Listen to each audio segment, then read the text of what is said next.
শুভ সন্ধ্যা বন্ধুরা, সকল বন্ধুকে স্বাগত জানাই। ছোট্ট একটা মিনি ব্লগ নিয়ে চলে এসেছি। তখন এটা খোয়া ক্ষীর আর খোয়া ক্ষীরের সন্দেশ বানানো হবে। আর আমি এখানে দুধ জাল বসিয়ে দিচ্ছি। খোয়া ক্ষীরের সন্দেশ বানাতে গেলে দুধ দরকার, দুধটা গরম বসিয়ে দিয়েছি। আর এখানে নিয়ে নিচ্ছি চিনি আর কিছুটা নিয়ে নিচ্ছি কেশর। আর আমি দিয়ে দেবো দুধের মধ্যে, পরিমাণ মতন দিতে হবে, বেশি দিলে হবে না, মিষ্টি বেশি হয়ে যাবে।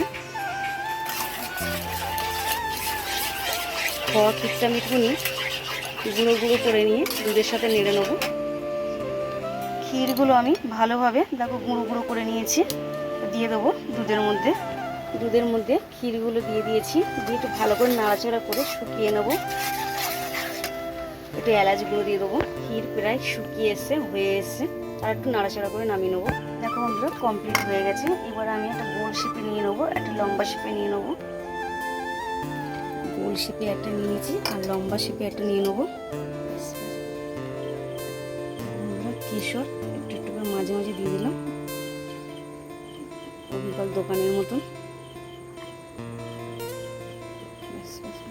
দেখো বন্ধুরা মিষ্টি কমপ্লিট হয়ে গেছে। গুজিয়া আর প্যারা